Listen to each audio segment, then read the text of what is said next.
Goeiemôre. Jy luister na die 5de oordeenking in die reeks, 'n paar maal om die son. Ons tema vir oggend is beslissing. In hierdie reis, 'n paar maal om die son, is niks werklik moontlik wat enige langdurige waarde het sonder 'n beslissing nie. Geen vastigheid nie. 'n doellose swerwersbestaan sonder 'n beslissing. Want voor elkeen van ons lê oneindig baie besluitnemingsmoontlikhede elke dag. Ek kan kies om te steel, te lieg, te verkil, te vermoor, te verwoes. Dis eintlik skrikwekkend hoe baie mag ons het in hierdie vryheid van keuse.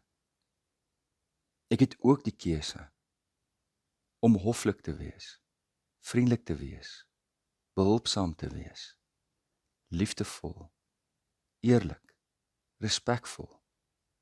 Ek kan kies om op te bou.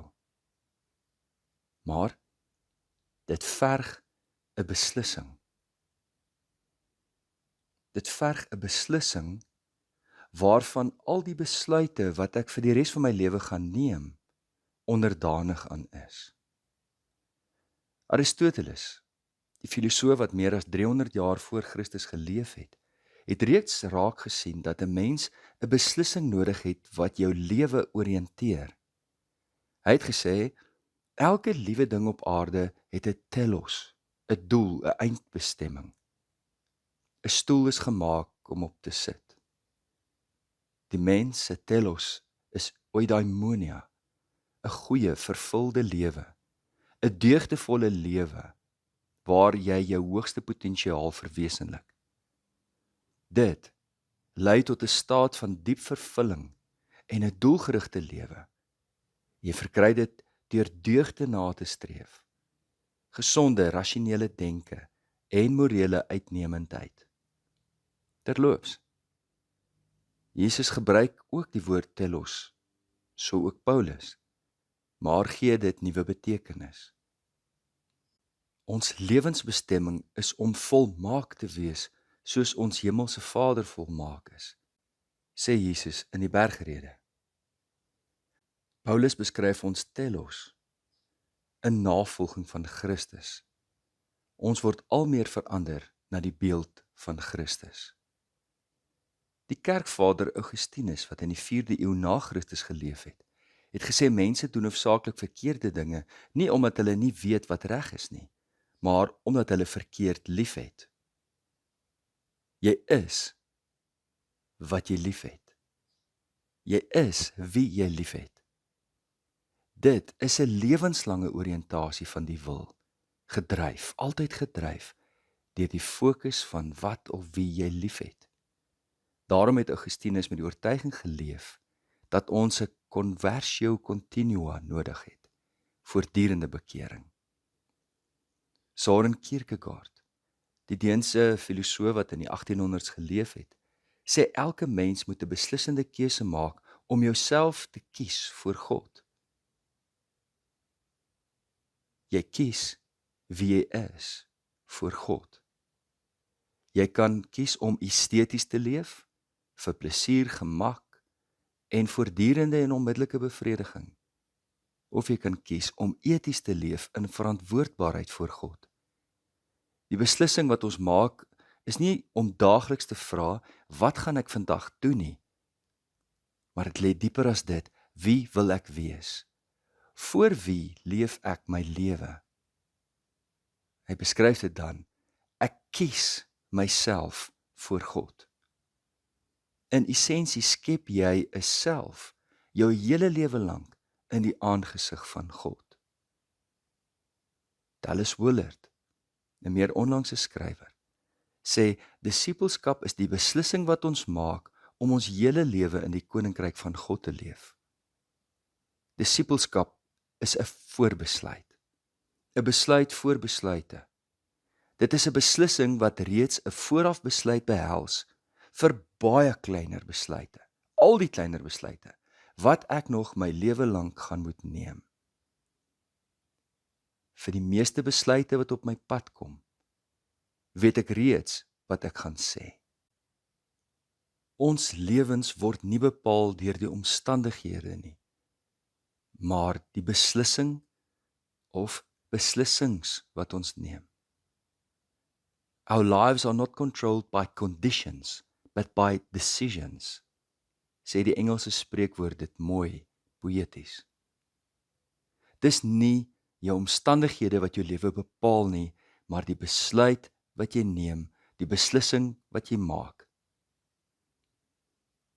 Daar is onbelangrike besluite wat ons elke dag moet neem, wat feitelik geen effek op ons toekoms het nie. Of ek hoendervleis of beesvleis kies om vanaand te eet, het minimale gevolge indien enige. Of ek in Braan-Pretorius ry of Zambesieweg kies om na my skoonouers se huis te ry, maak 'n 15 sekonde verskil. Dis niks. Die meerderheid van die besluite wat ons daagliks neem, het geen effek op ons lewe nie.